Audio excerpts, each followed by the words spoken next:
महाराष्ट्र चित्रपट रंगभूमी आणि सांस्कृतिक विकास महामंडळाच्या वतीने महाराष्ट्र सरकारच्या सांस्कृतिक कार्य विभागाअंतर्गत येणाऱ्या या महामंडळाच्या वतीने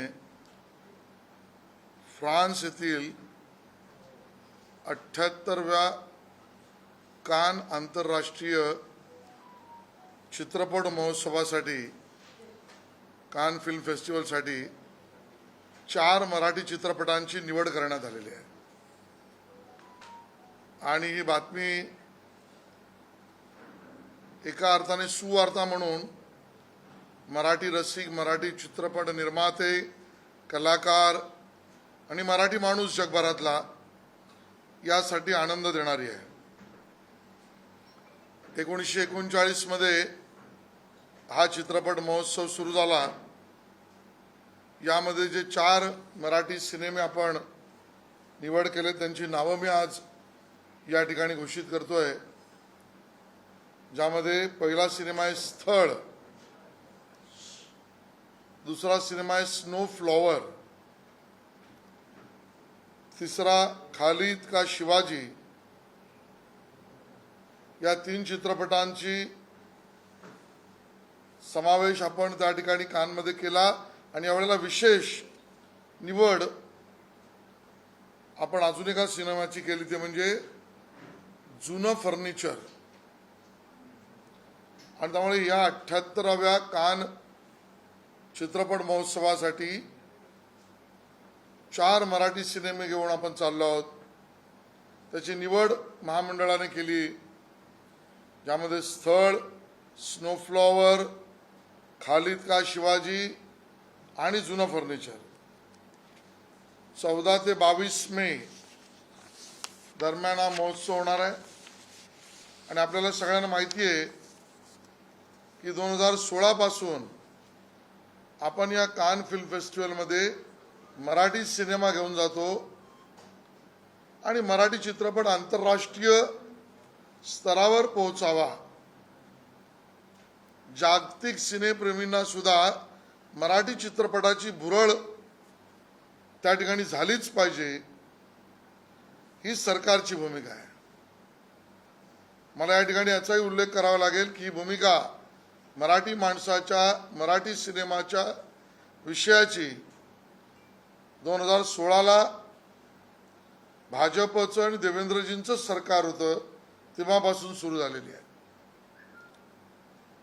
या सिनेमांच्या निवड समितीमध्ये किंवा ज्याला आपण विकास महामंडळाची परीक्षण समिती म्हणतो, तज्ञ परीक्षण समिती, यात आदित्य सरपोतदार, निखिल महाजन, गणेश मतकरी, इरावती कर्णिक, अपूर्वा शालिग्राम या सगळ्या तज्ञ मंडळींनी याची निवड केलेली आहे।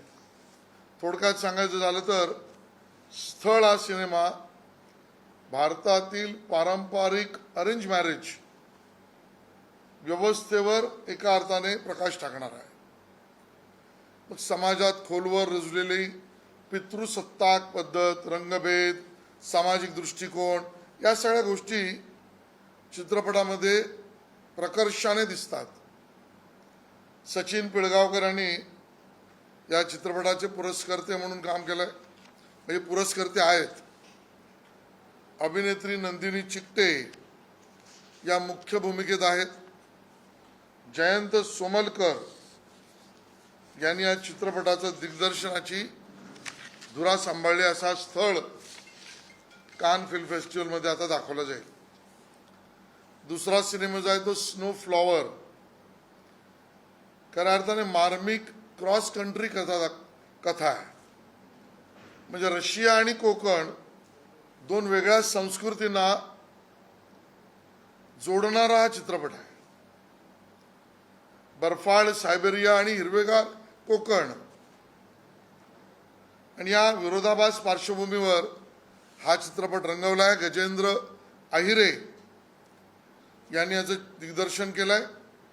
विठ्ठल अहिरे, छाया कदम, वैभव मांगले, सरफराज आलम सफू या कलाकारांनी काम केलंय। त्यामुळे स्नो फ्लॉवर सुद्धा कानमध्ये दाखवला जाईल. खालिद का शिवाजी हा राजा मोरे यांचा चित्रपट एक वेगळी कथा घेऊन आहे. खालिद एक मुलगा मुस्लिम धर्मीय असल्याने त्याला इतर मुलं एकटं पाडतात आणि त्याचे निरागस डोळे मात्र छत्रपती शिवाजी महाराजांचा शोध घेतात. या चित्रपटात विशेषतः याच कथानकावर हा चित्रपट आहे. त्यामुळे खालिद का शिवाजी हा सुद्धा त्या ठिकाणी दाखवला जाईल. आणि जुनं फर्निचर महेश मांजरेकर यांनी अभिनय पण केलाय, दिग्दर्शन पण केलंय आणि नागरिकांच्या वार्धक्यामध्ये त्यांच्या वेदना आणि त्यांच्या मुलाबाळांनी न केलेलं त्यांचं एका अर्थाने काळजी, या सगळ्या विषयावर अभिनेता भूषण प्रधान, मेधा मांजरेकर, अनुषा दांडेकर, समीर, धर्माधिकारी डॉक्टर गिरीश ओक, विजय निकम, संतोष विजगर, अलका परब, शरद पोंक्षे या चित्रपटात दिसतात. आणि जुनं फर्निचर सुद्धा त्या ठिकाणी दाखवलं जाईल. मला वाटतं मराठी मनाचा आणि रसिकांचा वेध घेणारे ही परंपरा आता व्याप्त स्वरूपात कानमध्ये दाखवली जाईल, याबद्दलची घोषणा आज या ठिकाणी आपण करतो आहोत. धन्यवाद.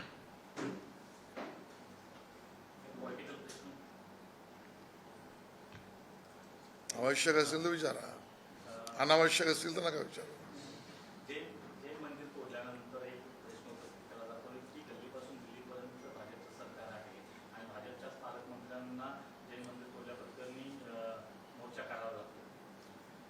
समाजाबरोबर मंत्री असलो तरी मी राहिलं पाहिजे, ही त्यांची भूमिका आहे.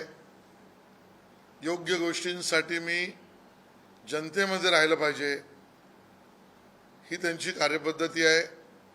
आणि पक्षाची परवानगी घेऊन म्हणजे सूचित करून त्यांनी आंदोलनात लोढाजींनी भाग घेतला, अतिशय योग्य केलं.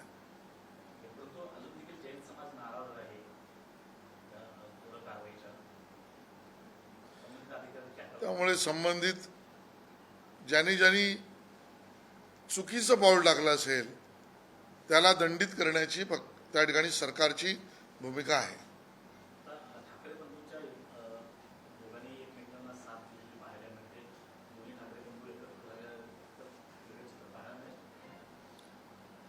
मी सुरुवातीलाच म्हटलं तुम्हाला आवश्यक प्रश्न असेल तर विचारा, असे अनावश्यक प्रश्न विचारून काय होणार आहे.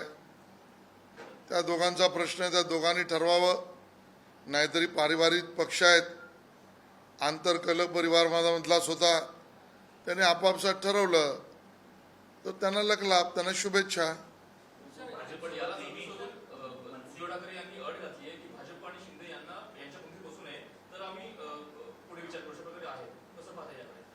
ती अट आहे का तू कट आहे हे आता त्या दोघांनी ठरवायचं, दुसऱ्याने त्याला प्रतिसाद द्यायचा. आणि त्यामुळे याच्यावर आम्ही काय बोलणार.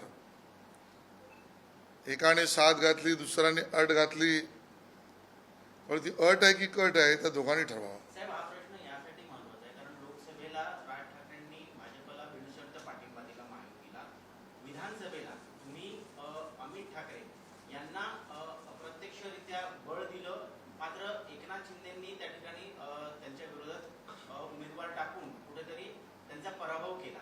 असं असताना सुद्धा आता पुन्हा एकदा उद्धव ठाकरे यांच्यासोबत जर राज ठाकरे जाणार असतील तर एक जुना सहकारी म्हणून आणि तुमचे वैयक्तिक मित्र म्हणून तुम्हाला काय वाटतं? नाही बघा, वैयक्तिक वगैरे आतापर्यंतचे शब्द आता पुरे करा. माझ्या दृष्टीने माझे वैयक्तिक मित्र वगैरे होते, तो विषय संपला. राजकीय विषयावर मी राजकीय भाष्य एवढंच करीन. त्या दोघांचा प्रश्न आहे, ते दोन पक्ष आहेत, त्यांनी ठरवावं.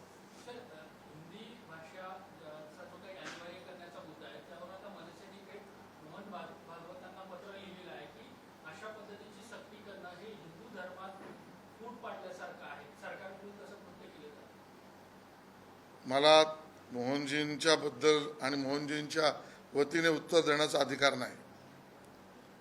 पत्र पाठवणाऱ्यांनी पत्र काय पाठवलंय याचा संपूर्ण मजकूर मला माहीत नाही.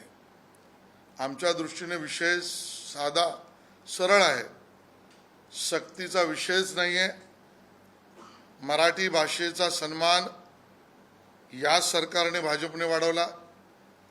मराठी भाषेला अभिजात भाषेचा दर्जा देण्याच्या आंदोलनाला फुल स्टॉप भाजप आणि याच सरकारने दिलं. मातृभाषेमध्ये शिक्षण ही व्यवस्था या राष्ट्रीय शिक्षण धोरणाने केली.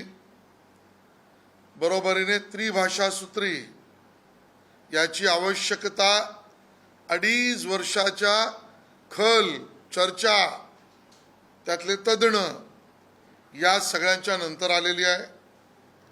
हिंदी मुंबईमध्ये आणि राज्यात प्रथमच शिकवल्या जाते असं नाही आहे. हिंदीच्याही शाळा या मुंबईमध्ये महानगरपालिका कित्येक वर्ष चालवत आहेत, त्यावेळेला कोणी प्रतिक्रिया दिलेली नाही आहे.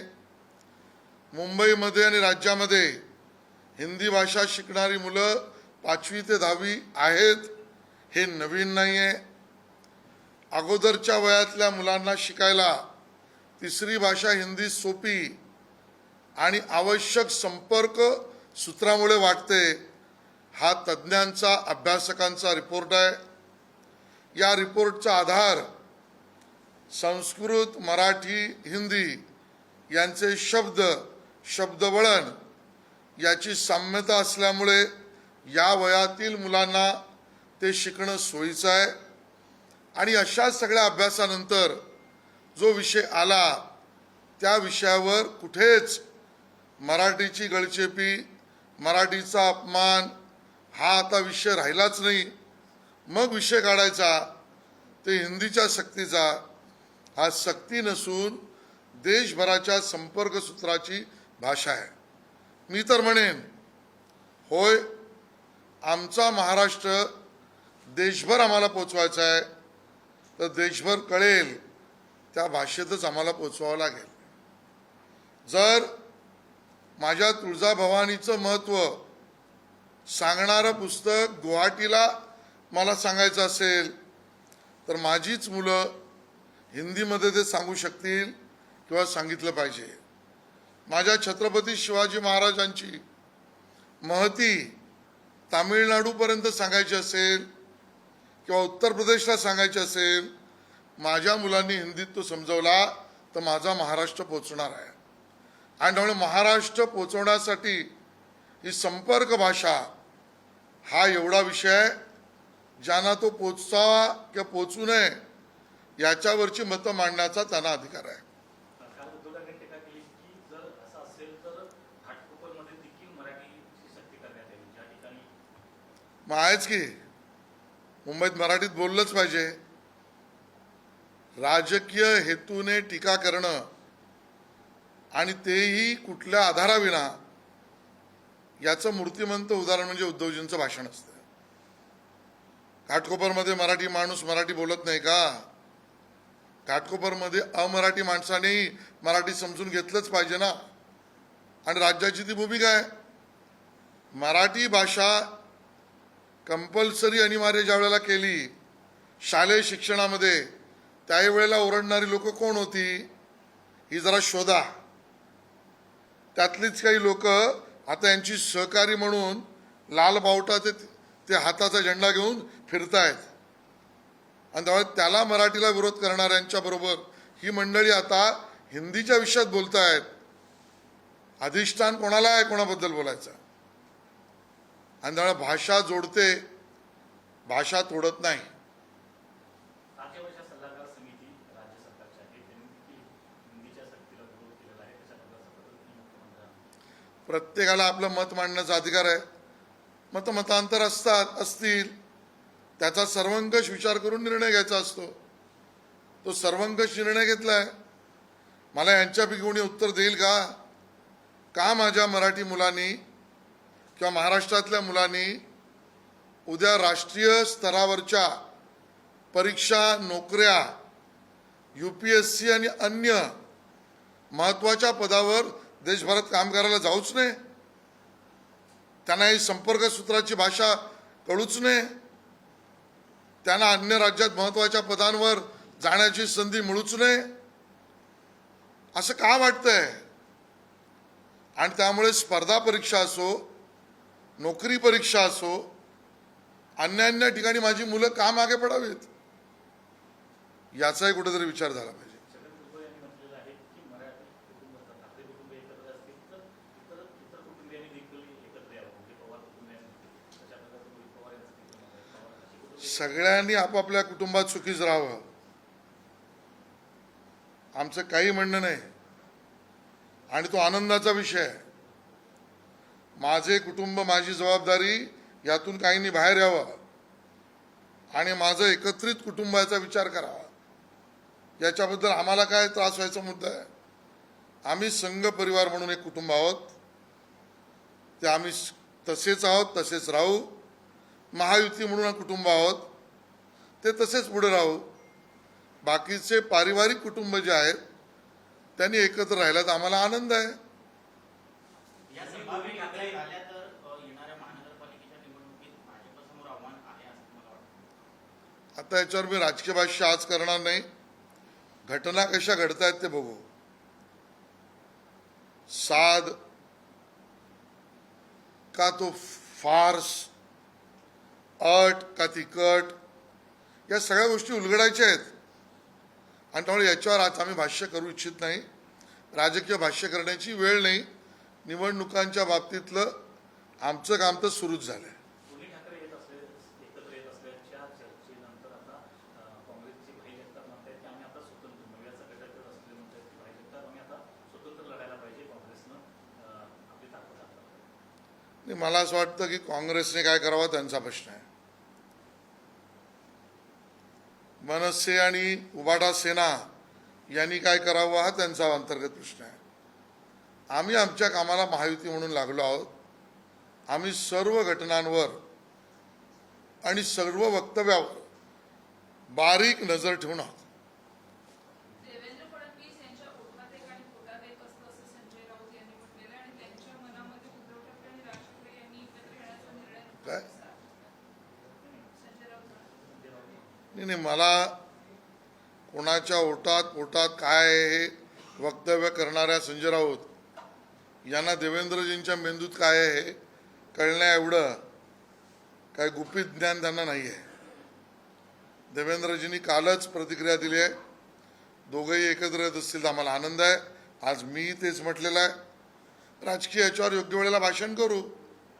बरं, अट आणि बाकी कट हा त्यांनी टाकलेला मुद्दा आहे, आमचा मुद्दाच नाही आहे. आणि त्यामुळे आम्ही कुठूनही विचलित नाही, आम्ही स्वयंचलित आहोत. लातूरमध्ये गोपीनाथ मुंडे यांचा एक पुनरावृत्ती पुतळा गेल्या 1.5 वर्षापासून काय होतंय? लातूरमध्ये गोपीनाथ मुंडे यांचा एक 1.5 वर्षापासून पुतळा झाकून ठेवलेला आहे आणि त्याचं अनावरण केलं गेलं आहे. त्या संदर्भात सगळ्यांची मागणी होती की आता सत्तेवर आलेला आहात आणि त्यानंतर ते या त्याचं उद्घाटन होणार का असं एक प्रश्न. मला त्याची पूर्ण माहिती नाही, माहिती घेऊन सांगतो. सर तुम्ही भी जानना चाहेंगे कि अगर दोनों ठाकरे हाँ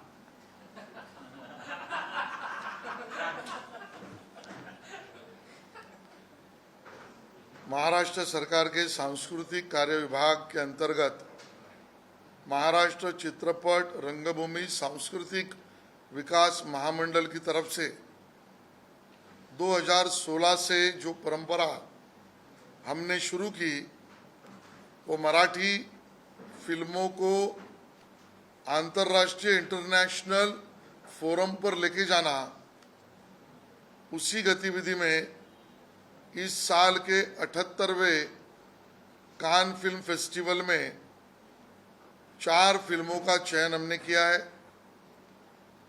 ये फिल्म फेस्टिवल 1939 से शुरू है और उसमें 2016 से मराठी फिल्मों को दिखाना और भेजना ये हमने तय किया था.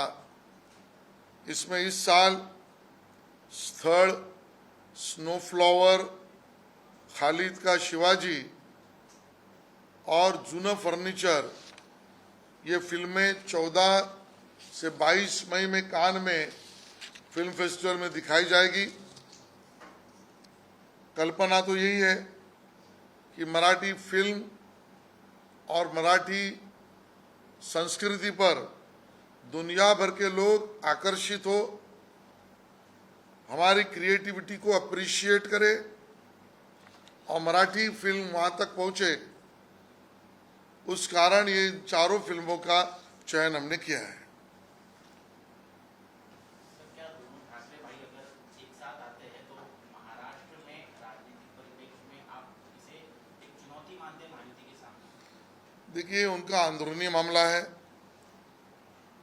परिवार इस नाते अंदरूनी मामला है, पार्टी इस नाते भी दो अलग अलग पार्टियां अपना अपना निर्णय वो कर सकती है।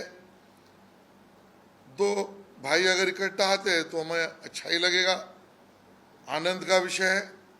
राजनीतिक वो इकट्ठा आएंगे कि नहीं समय दिखा देगा, और उस पर राजनीतिक प्रतिक्रिया आज हम इससे ज़्यादा कुछ नहीं देंगे।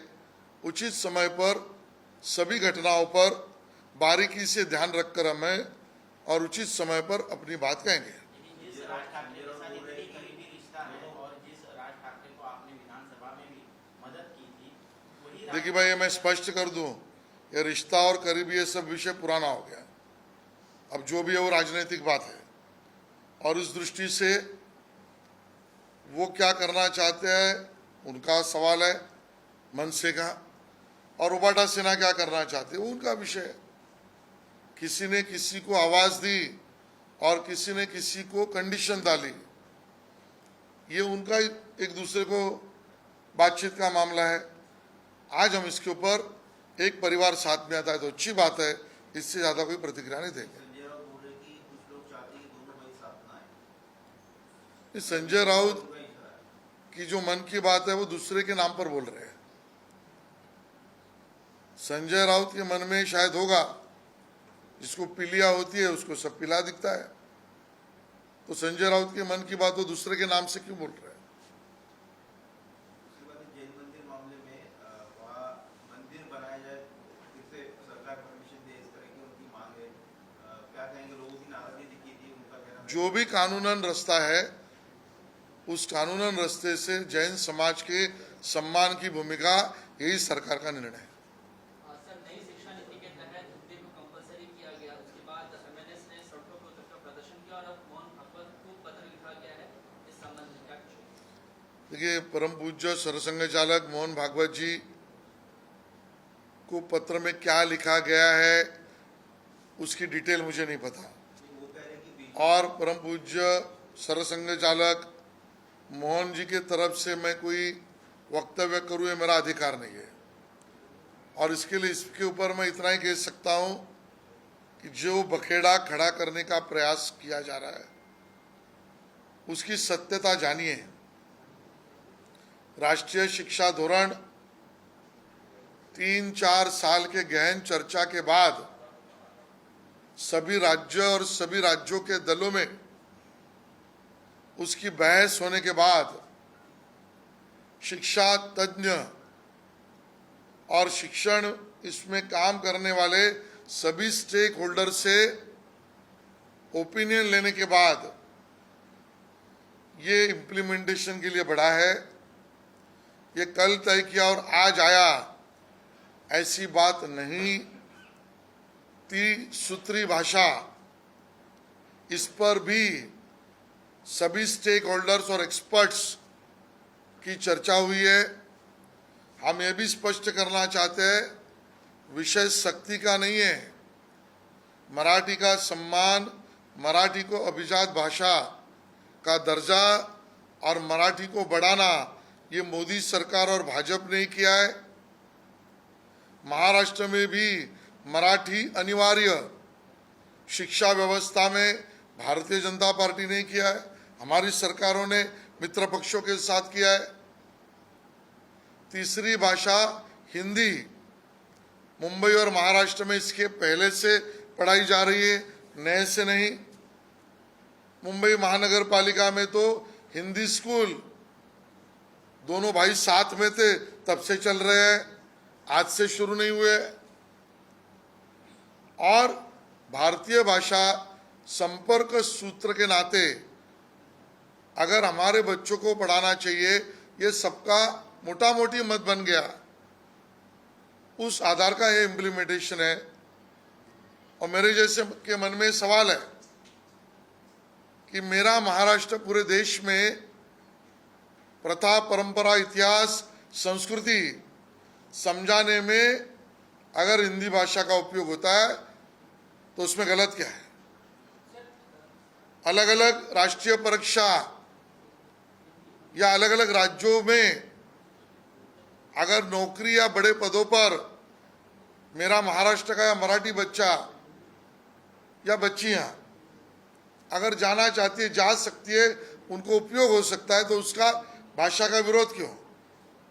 और इसके लिए इसका विषय सभी लोग पूरा समझ ले, इतना ही हमारा कहना है।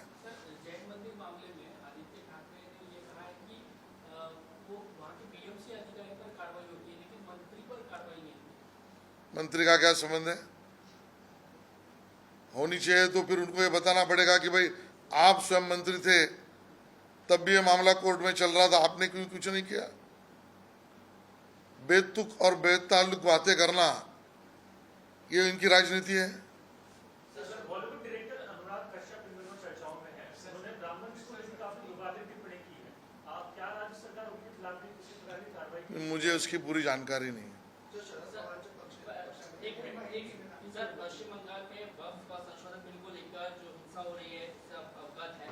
अब वहाँ के जो बीजेपी नेता वो कह रहे हैं कि राष्ट्रपति शासन जो है वहाँ लगनी चाहिए। क्या कुछ हिंसा को लेकर कहेंगे और राष्ट्रपति शासन लगना चाहिए, इसमें है क्या? देखिए, इसमें भारतीय जनता पार्टी के राष्ट्रीय प्रवक्ता ही इसके ऊपर अपनी भूमिका और रख सकते हैं। जो शरद पवारांच्या पक्षामध्ये नेमकी अस्वस्थता आहे की काही नेते शरद पवारांच्या आता अजित पवारांच्या गटामध्ये जाणार आहेत, काय सांगताय? मला याच्यावर मी आता भाष्य काय करू? आता तुम्ही म्हणाले दोन परत एकत्र आले पाहिजेत, एकाच्या दुसऱ्याकडे गेले पाहिजेत. सगळा मराठी सिनेमा असतो ना, गोंधळात गोंधळ, तसं चाललेलं आहे यांचे पारिवारिक गोंधळ. अरे महाराष्ट्राचे विषय वेगळे आहेत. महाराष्ट्र आता विकासाकडे निघाला आहे. महाराष्ट्र बुलेट ट्रेनकडे निघाला, कोस्टल रोडकडे निघाला, आंतरराष्ट्रीय विमानतळाकडे निघाला, पाण्याची नवीन व्यवस्था करण्याकडे निघाला, नवीन शिक्षण धोरण करण्याकडे निघाला. आम्ही उद्याचा महाराष्ट्र कसा होईल याची चिंता करतोय. या बाकीच्या प्रश्नांचे उत्तर त्यांनीच आपापसात द्यावी. मुंबईमध्ये पाणी प्रश्न गंभीर होतो. मुंबईसाठी एक वाढीव धरण निर्माण करण्यासाठी सुद्धा पालिकेकडनं प्रयत्न केला जातो. गेल्या काही दिवसांमध्ये आपण पाहिलं तर टँकरमुळे प्रश्न पुन्हा एकदा अधोरेखित झालेला होता. मुंबईतल्या पाण्याच्या टंचाईचं पाप उबाटा सेना आणि त्यातही आदित्य ठाकरे यांचं आहे. आदित्य ठाकरे यांच्या हट्टामुळे मुंबईकर आज जे बिना पाण्याचे, कमी पाण्याचे, गढूळ पाण्याच्या स्वाहा करतायत, याला आदित्य ठाकरे जबाबदार आहे. माझ्या प्रश्नांचं त्यांनी उत्तर द्यावं. गारगाई आणि पिंजाळ 8 वर्षापूर्वी झाला असता, त्याला स्थगिती आदित्य ठाकरे तुम्ही का दिलीत? बरं दिलीत ते दिलीत, अधिकचं पाणी लागेल याची पूर्ण व्यवस्था महापालिकेत तुम्ही 25 वर्ष स्थायी समिती घेऊन बसला होता, तेव्हा तुम्ही का नाही केलीत? माझा सवाल आहे तिसरा त्यांना. 250 कोटीचा चुराडा, वॉटर लिकेज, पाणी गळती या विषयासाठी टेंडर काढून तुम्ही केलात. आजही मुंबईकरांना गढूळ पाणी का येत आहे? चौथा प्रश्न आहे, समुद्राचं पाणी गोडी करू, मी करून देतो, टेंडर तुम्ही काढलं, काम पुढे का नाही नेलं? मुंबईकरांना ना समुद्राचं गोडं पाणी मिळालं, ना गारगाई पिंजाळ, ना लिकेज मधलं पाणी थांबवलं. आणि म्हणून याचं सर्वस्वी या पापाचे धनी आदित्य ठाकरे आहेत. देवेंद्र फडणवीसांच्या सरकारने, महायुतीने केलेला निर्णय, आता एक नवीन डॅम गतीने सुरू होतोय, त्यालाही विरोध करायला आदित्य ठाकरे येत आहेत. आणि मुंबईकरांना नव्याने काही मिळूच नये असं मुंबईवरचं पुतना मावशीचं प्रेम हे आदित्य ठाकरे आणि उबाटा सेनेचं आहे. Thank you.